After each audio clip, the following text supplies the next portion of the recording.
Jadi conditional start sama, start with message ya. Nah ini kita nggak pakai, kita fokus aja ke start event aja, karena ini akan jauh lebih lama ya untuk memahaminya. Oke, sorry.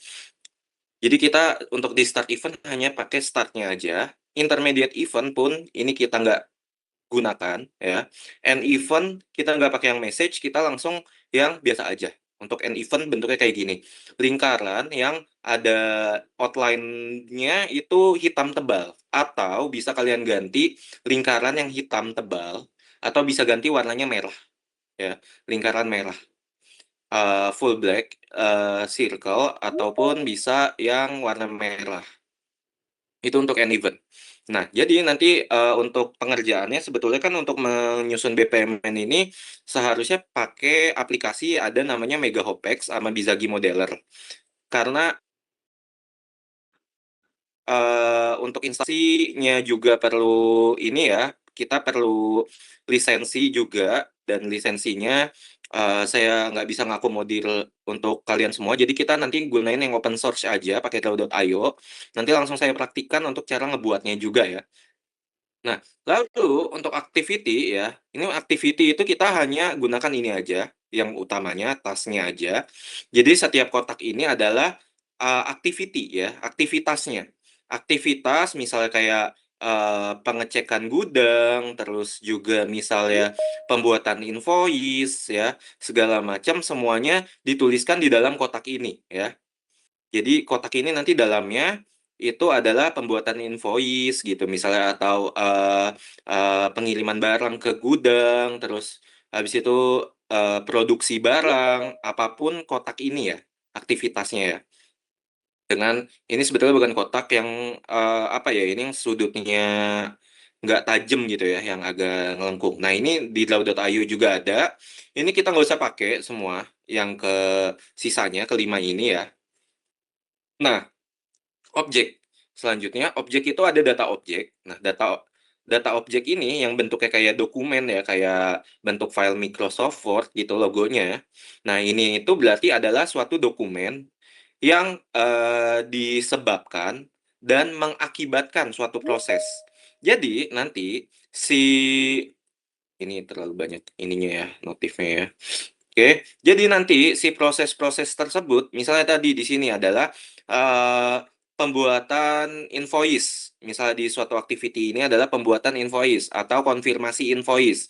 Berarti untuk ke selanjutnya, proses selanjutnya adalah invoice, dibuat dan dikirimkan ke customer, misal seperti itu. Nah, jadi nanti, garisnya itu nggak hanya langsung garis langsung gitu, nggak hanya garis panah langsung, tapi ada disertakan data objek ya, dengan flow-nya itu seperti ini, data association ya. Jadi, nggak langsung sequence flow yang kayak biasa, garis panah langsung lanjut ke proses selanjutnya, tapi ada garis titik-titik yang menyertakan dokumennya juga ya. Nah, terus untuk gateway, nah ini ada beberapa, sebetulnya ada yang paralel, terus ada yang XOR ya, atau yang ngebelah gitu, jadi pilihan. Nanti di slide selanjutnya akan saya jelaskan lebih lanjut ya. Nah, ini di setiap apa ini, namanya belah ketupat ya. Belah ketupat ini ada logonya plus X sama ada satu lagi bulat. Nah, ini sebetulnya adalah item-item di dalam BPMN yang akan yang biasanya digunakan ya, tapi kita sederhanakan lagi, jadi nggak kita gunakan semuanya karena waktunya juga agak ini ya, agak mepet ya, nggak terlalu lama dalam pengerjaan. Nah, oke. Jadi event di awal itu start ya, terus end di akhirnya. Nah, ini di sini adalah yang tadi saya bilang kotak ini adalah si prosesnya ya. Nah, data objek selain tadi dokumen ya, itu juga, bisa, menyertakan database atau sistem sistem or application ya. Jadi proses tersebut gunain database apa, memerlukan database apa, atau sistem atau application apa, ya kan. Nah, nanti jadi itu dihubungkan ya dengan garis, pisah-pisah ya, maksudnya bukan garis yang sequence flow yang pada umumnya, yang kayak gini ya, tapi dengan garis pisah-pisah. Nah, untuk si aplikasi sama database, ini kan digunakan ya, kalau misalnya tidak dikirimkan, itu nggak pakai tanda panahnya. Jadi titik-titik aja. Misalnya, pembuatan invoice customer. Nah, itu kan memerlukan database customer kan. Nah, jadi garis titik-titiknya ya, ini langsung saya iniin aja deh. Oke, saya kasih pen. Nah, jadi misalnya ini adalah suatu aktivitas ya. Nah, jadi misalnya tadi ngegunain si database, ya kan? Oke. Nah, ini sorry, ini silinder ya, maksudnya database ya. Oke, sorry ini gambarnya kayak gini. Nah, terus abis itu dihubungkan dengan titik-titik. Berarti si aktivitas ini menggunakan database, misalnya database ini nanti di bawahnya dikasih tulisan database customer ya, customer. Nah, di sini misalnya pembuatan invoice. Ya, pokoknya invoice gitu ya, invoice. Nah, jadi si pembuatan invoice ini, memerlukan database customer dihubungkan dengan ini. Beda lagi kalau misalnya invoice ini nantinya akan dikirimkan dengan menghasilkan si invoice-nya ya, dokumen invoice-nya. Berarti kalian harus buat kayak gini, garis titik-titik gini ya, kayak gini. Nah, misalnya di sini next-nya selanjutnya, set. Oke. Nah nah tapi di sini itu ada si ininya, ada si dokumennya. Nah, di sini berarti adalah si invoice-nya, ya, invoice lah, gini. Nah, jadi si invoice-nya ini disertakan untuk ke proses selanjutnya, gitu. Ya, gimana? Mau ditanya? Langsung tanya aja ya, nggak apa-apa ya, ini soalnya untuk, ngebuat, proses flow diagram selanjutnya. Oke, jadi pada intinya nanti akan seperti itu, si data objek, ya. Ini saya hapus dulu.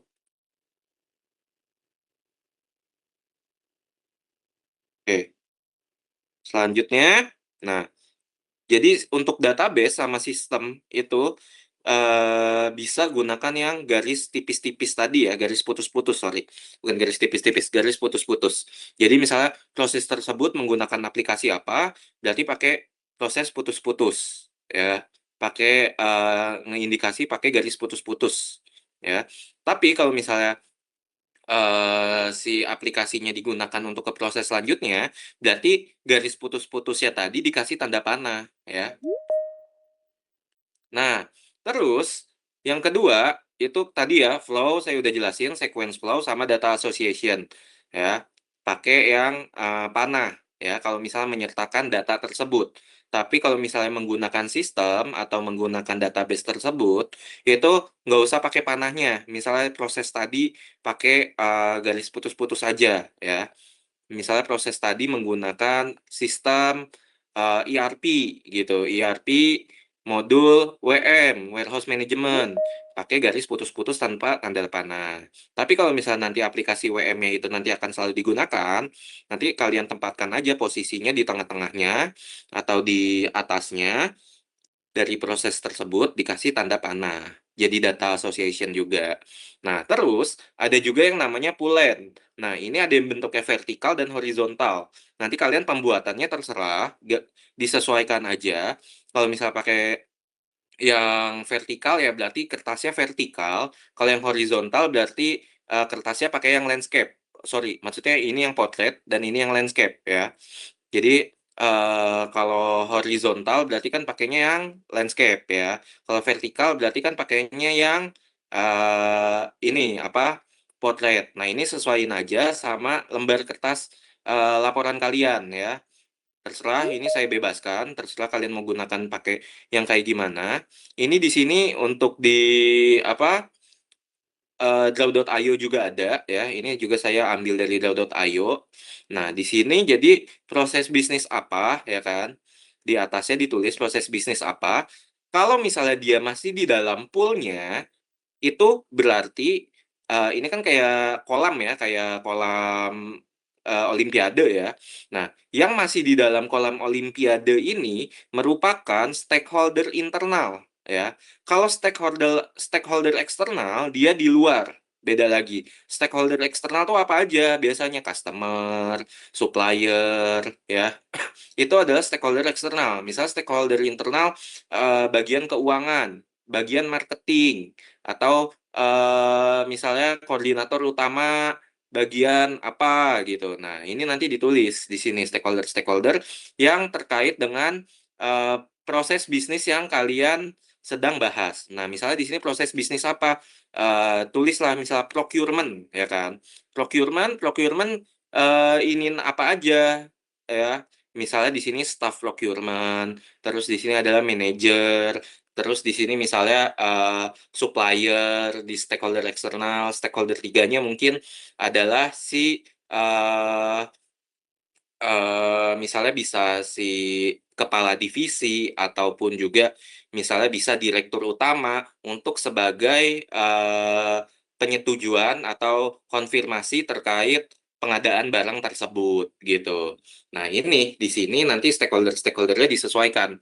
Berarti yang di dalam kolam adalah yang, internal, yang di luar adalah yang eksternal. Gampang ya, paling hanya ini doang, ya kan. Entah nanti start-nya tergantung ya dari proses bisnis perusahaan tersebut, start-nya itu nanti langsung dari supplier atau bisa dari eksternal atau misalnya dari internal.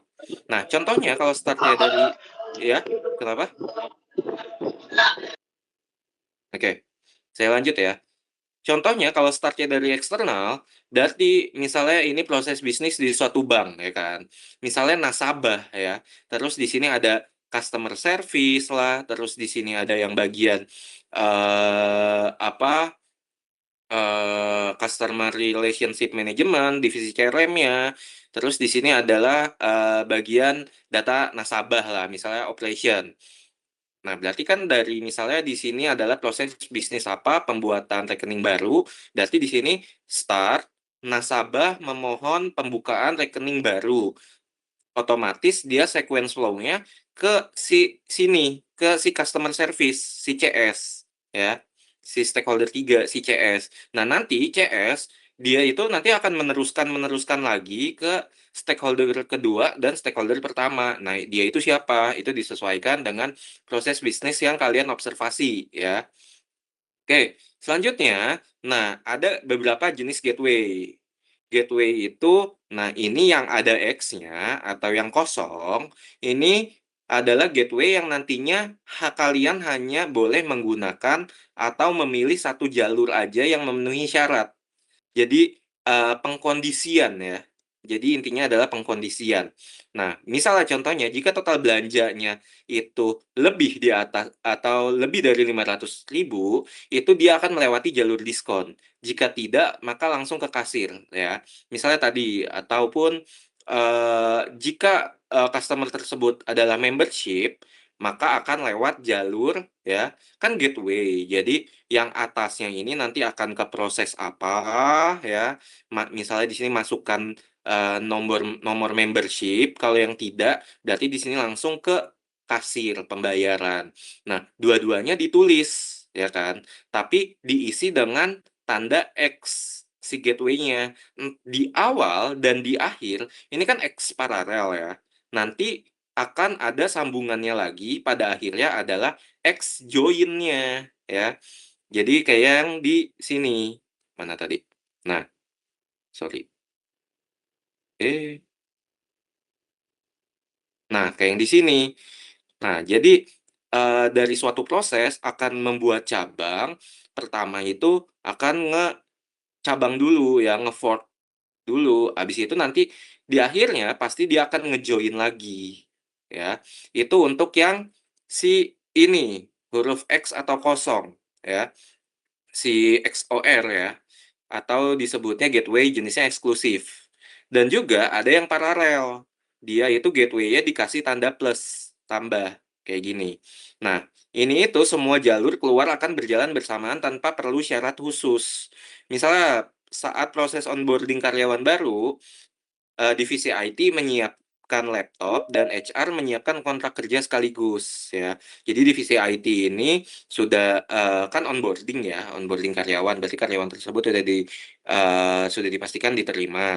Nah, tinggal tanda tangan kontrak dari divisi HR menandatangani apa menyiapkan tanda tangan kontraknya, menyiapkan kontrak kerjanya, dan divisi IT menyiapkan laptop untuk digunakan nama si pegawai tersebut gitu. Nah, ini paralel. Jadi setelah berpisah, dua aktivitas itu dijalankan dengan waktu yang sama, tapi dengan dua stakeholder yang berbeda gitu. Jadi bisa dilakukan keduanya sekaligus secara bersamaan. Nah, terus yang terakhir yang inklusif ya, ditandain bulat ya. Ini tuh gateway yang bisa pilih salah satu jalur ya, satu atau lebih ya, bisa memilih satu atau lebih jalur keluar yang kondisinya terpenuhi. Misalnya contohnya saat membeli mobil baru, konsumen bisa memilih paket asuransi saja, aksesoris saja, atau keduanya gitu. Jadi nanti kondisinya gateway yang pilihan pertama prosesnya adalah konsumen membeli paket asuransi gitu, atau yang kedua konsumen membeli paket asuransi dan aksesoris gitu ya. Dan yang ketiga misalnya di sini ada lagi konsumen bisa membeli aksesorisnya saja atau keduanya gitu kan. Nah, nanti masuk lagi ke dalam gateway join ya, yang belah ketupat bulat lagi di ujungnya. Nah, terus nanti masuk ke proses selanjutnya, kayak gitu ya. Nah, ini contohnya ya, eksklusif. Nah, ini contoh baru lagi. Untuk yang di sini misalnya contohnya ada invoice receive ya. Invoice diterima, maka cek invoice dulu for mismatch, takutnya ada kesalahan. Nah, ini yang eksklusif ya. Berarti eksklusif itu adalah memilih satu jalur yang memenuhi syarat. Jadi, kita akan pilih salah satu jalur yang memenuhi syarat. Nah, kalau misalnya dia tidak mismatch ya, no mismatch, nggak ada kesalahan ya, dia akan langsung post invoice ya. Habis itu langsung ke kegiatan ini, part invoice ya. Terus nanti invoice di-handle. Nah, kalau ada kondisinya yang mismatch exist but can be corrected ya, tapi bisa dibenerin, maka dia akan nge-resend invoice to customer ya. Invoice-nya juga akan dikirim ulang lagi ke customer. Nah, kalau misalnya mismatch exist but cannot be corrected, jadi si invoice-nya itu nggak bisa dikoreksi lagi, udah banyak kesalahan, maka invoice akan diblok ya. Jadi ini proses ini tergantung nanti si invoice-nya mismatch atau enggak ya. Kalau misalnya emang yang enggak ada mismatch sama sekali ya, no mismatch, ya berarti nanti dia akan masuk ke proses selanjutnya. Kalau misalnya dia ada mismatch tapi bisa dibetulin, dia akan kirimkan kembali invoice ke customer. Kalau misalnya emang nggak bisa, invoice-nya akan diblok. Nah, terus ada kondisi lagi, ini si panahnya bisa dihilangkan.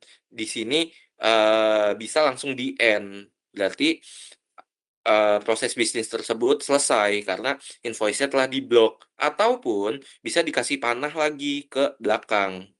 Jadi akan checking invoice lagi. Nanti ada di proses selanjutnya. Nah, habis itu di sini yang paralel ya. Misalnya ini di bandara lah, lagi boarding pass ya.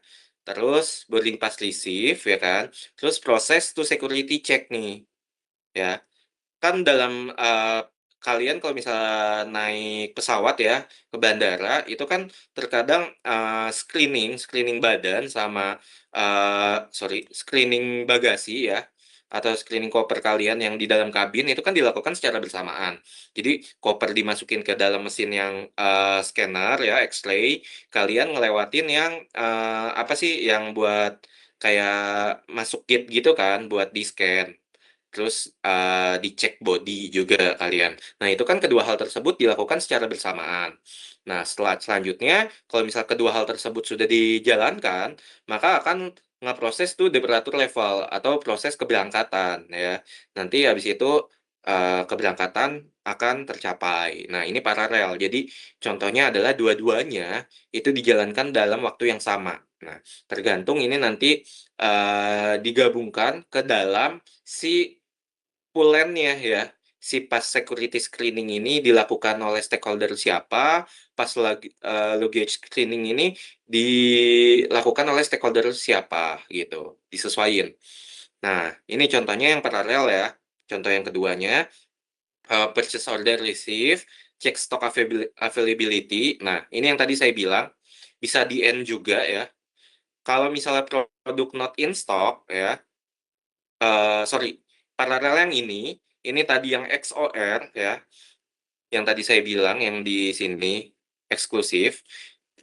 Jadi kalau misalnya, produk not in stock ya, berarti akan di-reject order. Nah, order reject berarti nggak ada proses bisnis, keberlanjutannya, ya kan. Karena customer kan nggak mungkin, kalau misalnya produknya lagi nggak ada stoknya, di toko tersebut nggak jadi beli dong, berarti dia akan balik lagi.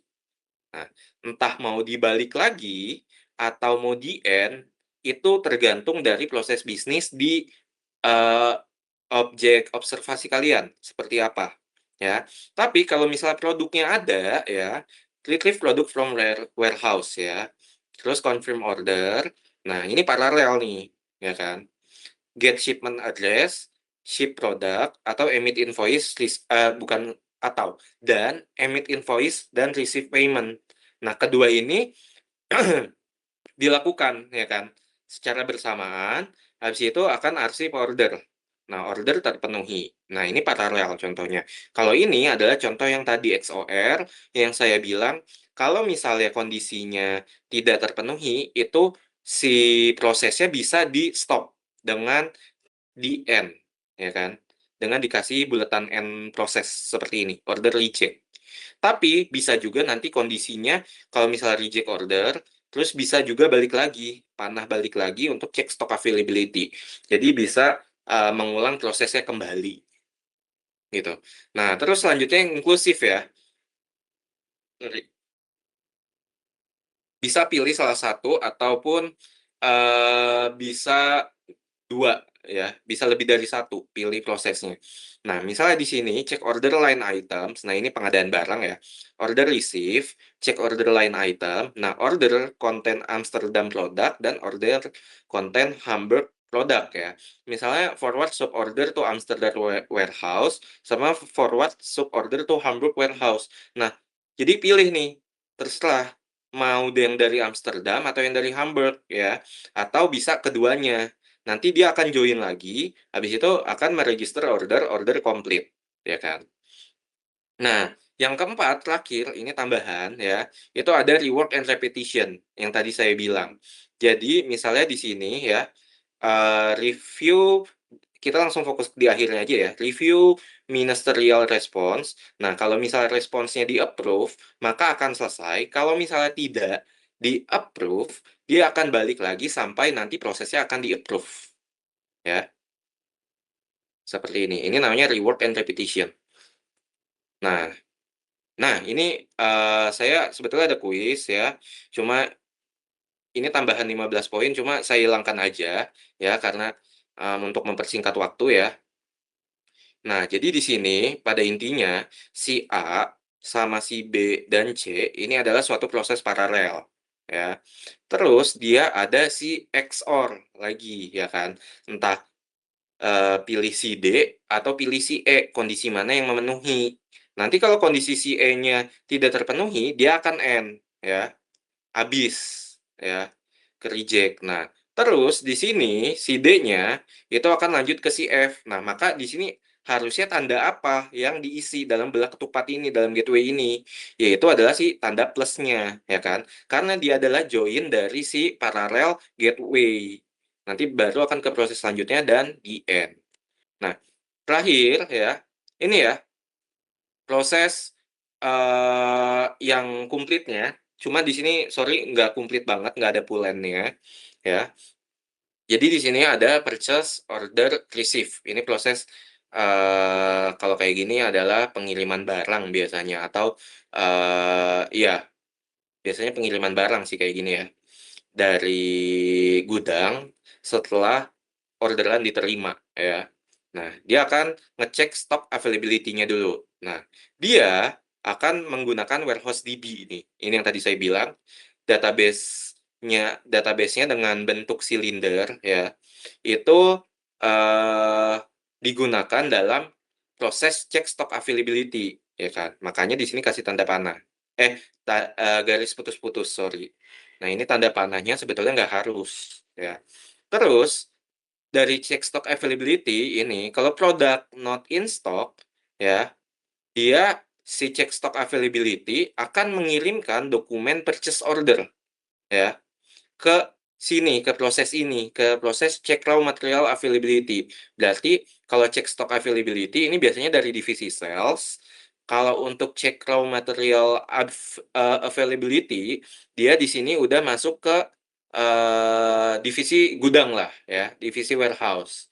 Nah, terus dia cek raw material akan menggunakan database dari supplier katalognya untuk nge-order barang-barang atau material apa aja yang dibutuhkan untuk membuat, produknya tersebut gitu.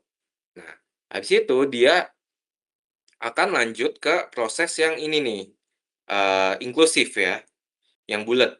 Mana sih pointernya? Oke.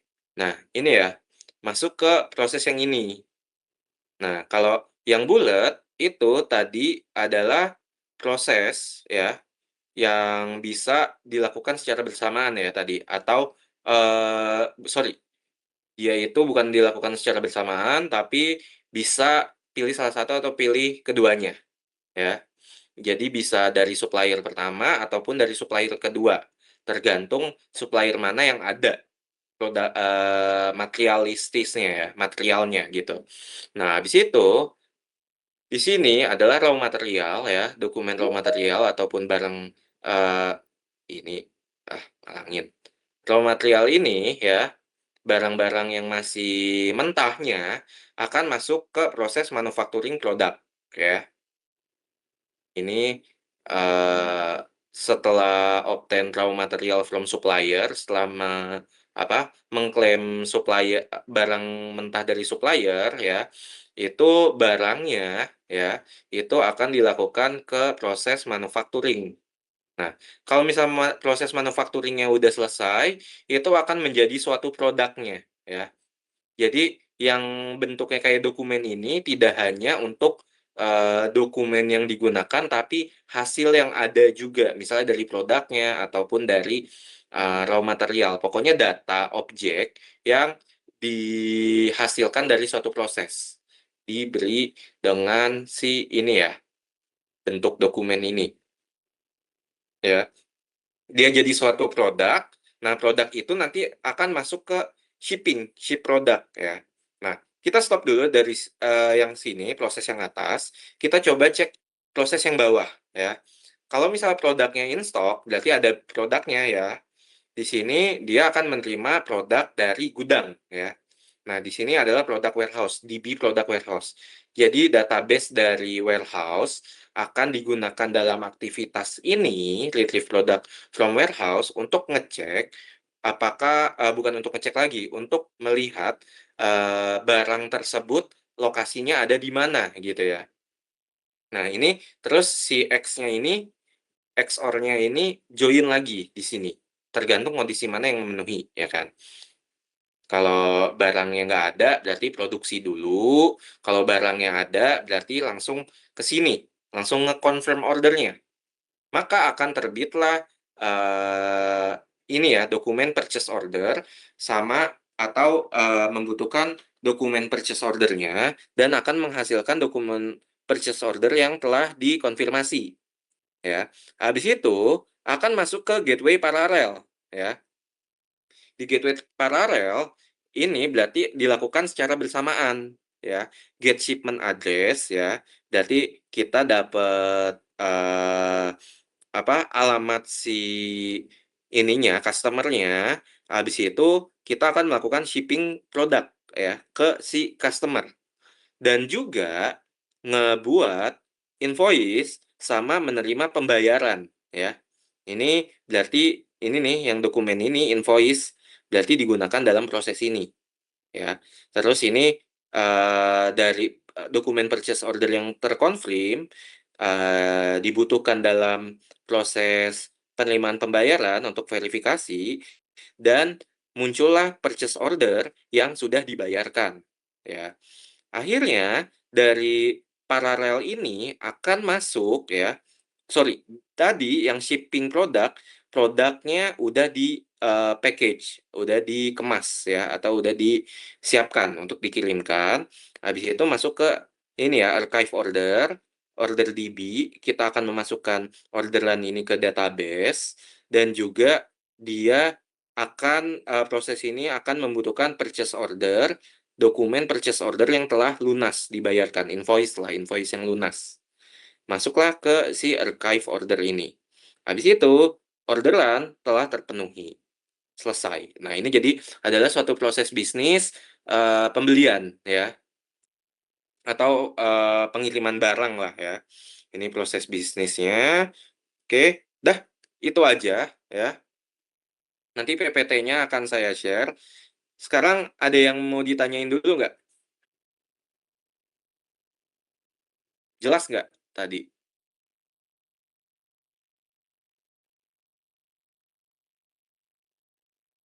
Apa kalau ada yang masih bingung, silakan ditanyakan. Karena ini kan udah, kita masuknya sekarang pekan ke-11 ya. Pekan ke-11, 12, 13, 14 kalian udah mulai presentasi. Terserah kalian mau siapa dulu yang presentasi, mau urutan atau mau diacak yang presentasi, silahkan. Ya, tergantung kebijakan PJ kelas kalian gimana ya. Saya nerima aja, yang penting kalian udah siap untuk presentasi dan juga udah siap untuk saya tanya-tanya gitu ya.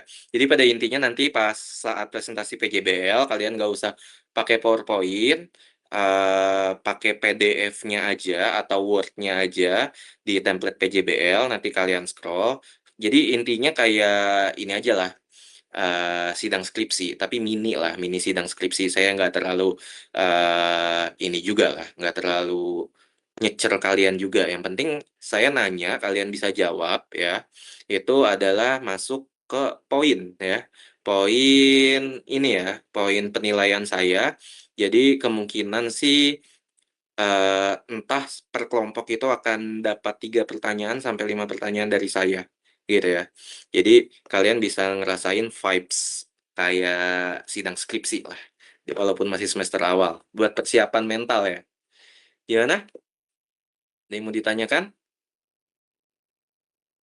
Dari si proses bisnis, proses flow diagram. Ini langsung saya up ke PJ ya, dokumennya, biar bisa kalian telaah dan pelajari PPT-nya. Gimana? Ada yang mau ditanyakan? Mumpung masih ada saya di sini bisa ngejelasin kalau misal kalian masih bingung.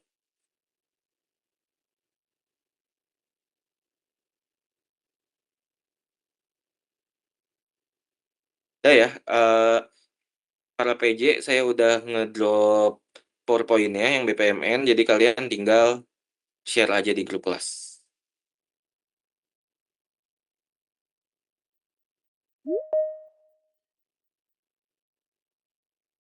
Gimana?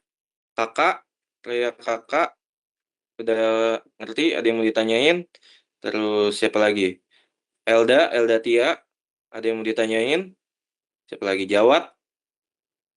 Siapa ya? Ketua kelompoknya saya juga nggak hafal semua ya. Faras, mana Faras Nafisa ya? Udah mulai ngerjain ya kelompoknya ya, dari kelas D ya. Progresnya kayaknya udah paling duluan nih kayaknya. Faras, Audi, dan teman-teman ya. Terus siapa lagi? Jenny, gimana? Yaya, Isla, Maisa. Nah, saya sebutin satu-satu jadinya. Kairo, Jovito, mana Jovito? Jovito nggak ada, Jovito. Rifki, Gimana?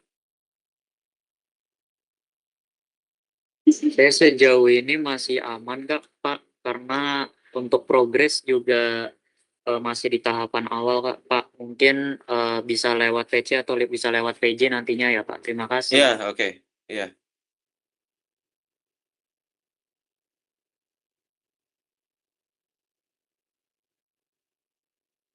Island, gimana Island? Udah sampai mana nih? Kelas B nih? Island ya?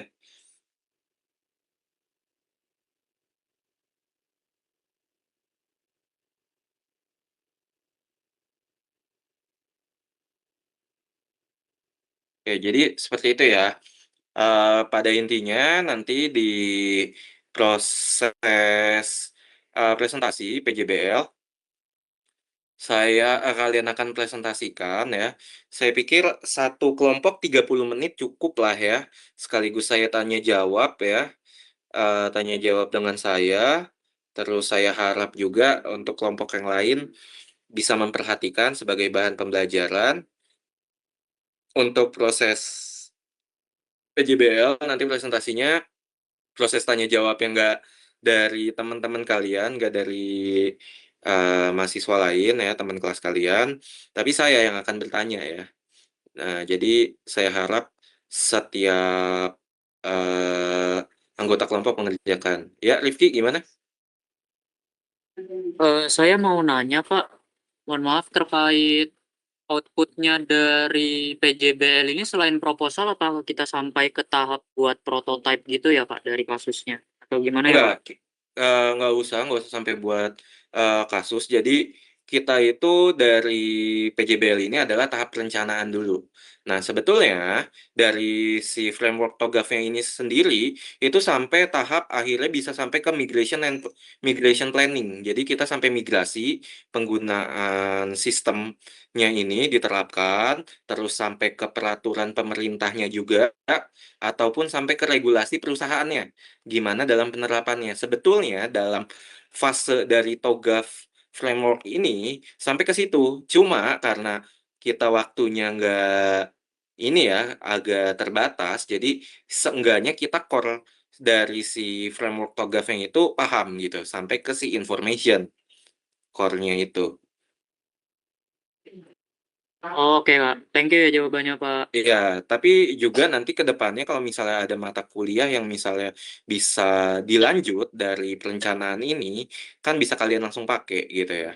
Entah itu dari mata kuliah apa ya, web dev ya mungkin ya, atau mata kuliah lainnya lah ya.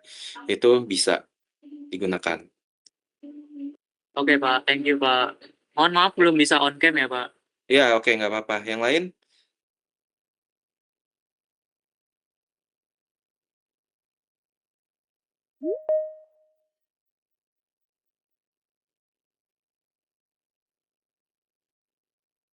Bapak Oke. mau nanya dong? Ya, silakan. Siapa? Dava ya. Ya Pak, Kenapa? dari kelompok 1D. Saya kalau misalnya mau apa namanya, kalau nyari data eh, researchnya itu dari penelitian kampus yang udah dipublish di Google Docs gitu boleh nggak Pak? Di Google Docs. Google Docs apa Google Scholar? Oh, Google Scholar. Ya udah silakan. Kalau misal bisa terpenuhi, nanti kamu kan berarti ditulis di pendahuluannya, kamu berarti studi literatur ya, dengan apa-apa aja. Nanti tolong dilampirkan juga ya, berarti ya Dava ya. Kan ada tuh di template-nya di akhir itu lampiran ya.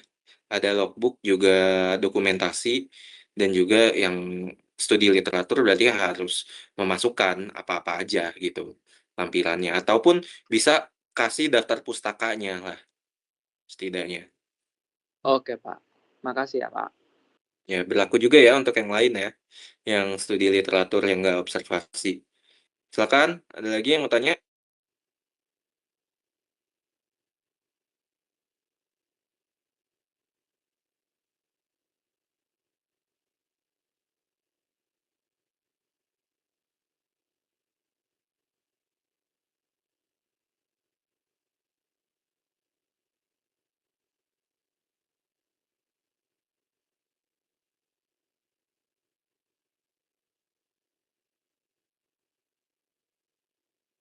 Nah, lalu karena pekan ke-15 ini mungkin PJ udah infokan ya ke kelas masing-masing. Pekan 15 dari bisnis digital itu ada acara BISDI ya. Jadi kita untuk pekan 15 kita undur ya. Karena kan input nilai itu kalau di kalender akademik itu sampai di bulan Juli pertengahan ya, tanggal 22 kalau nggak salah input nilai di Siakat itu sampai tanggal 22 dan di Juni itu kita acara ABISDI itu dari tanggal 22 ya, 22 ya kayaknya ya. Ya Neza ya, 22 ya sampai 25 ya atau 21 mungkin ya. 22 sampai 25. Berarti yang peka itu kan 22 sampai 25 itu kan termasuk ke pekan 15. Jadi kita undur ke 29, 30, 1, 2, 3 Juli ya. Terus sebentar ya, anak tanggal 6 sampai tanggal 10-nya itu kita masuk ke pekan 16 ya, berarti presentasi yang terakhir-terakhiran ya. Jadi kita ada break dulu ya di minggu ketiga bulan Juni ya. Itu karena ada acara BIS di minggu ketiga atau minggu keempat itu. Oke, anak gimana? Silakan.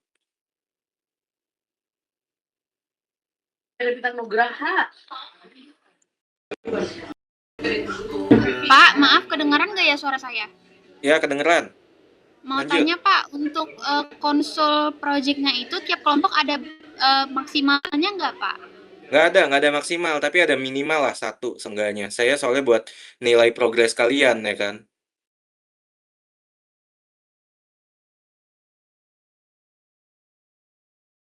Oke, terjawab anak? Terjawab Pak, terima kasih Pak. Oke.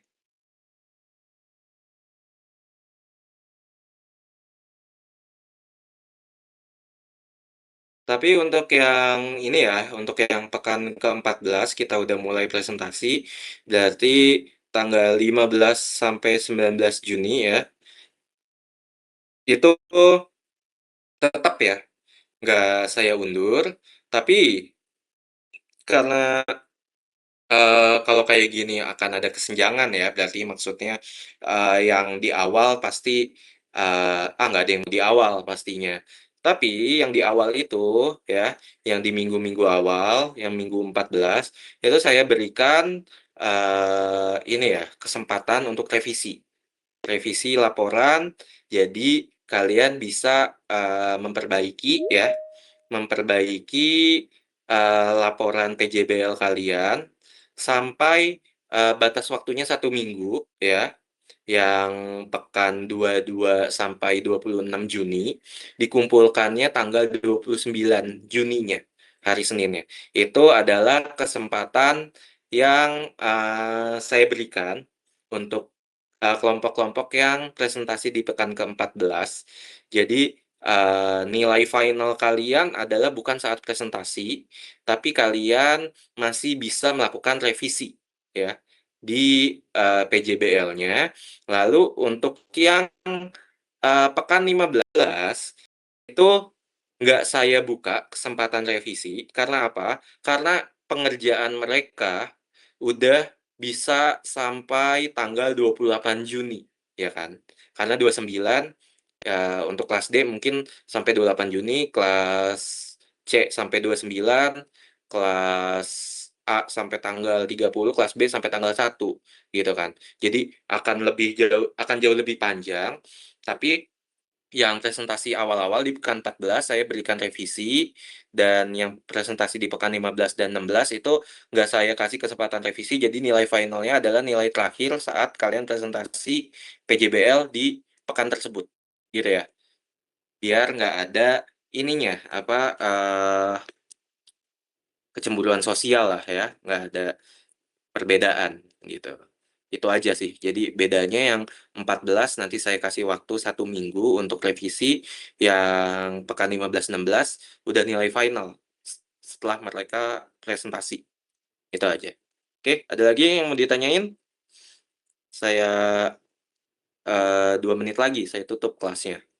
Saya masih kasih waktu untuk kalian bertanya.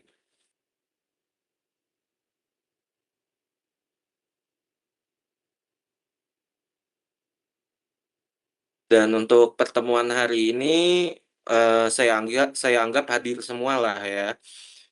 Terserah kalian mau hadir nggak hadir, yang penting saya udah jelasin, gimana cara menyusun proses flow diagramnya. Kalau misalnya emang kalian dalam pengerjaannya itu, apa, dalam pengerjaan PJBL-nya itu kurang bisa ya, ataupun nggak ngerti cara bikin proses flow diagramnya, ya berarti kalian nggak datang pertemuan hari ini. Intinya itu aja ya kan. Itu terserah, tapi tetap saya absenin kehadiran untuk seluruhnya ya, dari kelas A, B, C, dan D.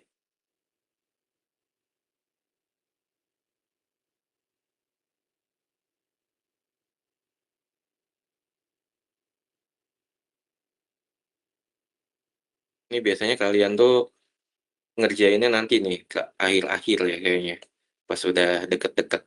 Nah, nanti kalau bisa PJ ya, tolong infoin ke saya di pekan 14 kelompok siapa-siapa aja yang akan presentasi, terus di pekan ke-15 yang diundur siapa-siapa aja yang presentasi, dan pekan ke-16. Jadi terserah kalian mau sesuai urutan kah atau mau di shuffle ya.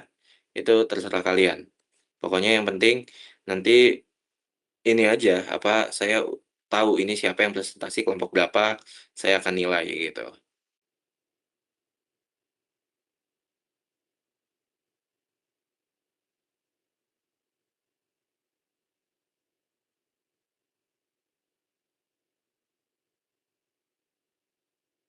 Oke, cukup ya. Mungkin itu aja ya pertemuan kelas hari ini. Biar nggak usah berlama-lama, kalian bisa lanjut ngerjain PJBL. Saya tutup pertemuan hari ini. Terima kasih. Wassalamualaikum warahmatullahi wabarakatuh. Waalaikumsalam warahmatullahi wabarakatuh. Terima kasih, Pak. Masih, Pak. Waalaikumsalam, Bapak.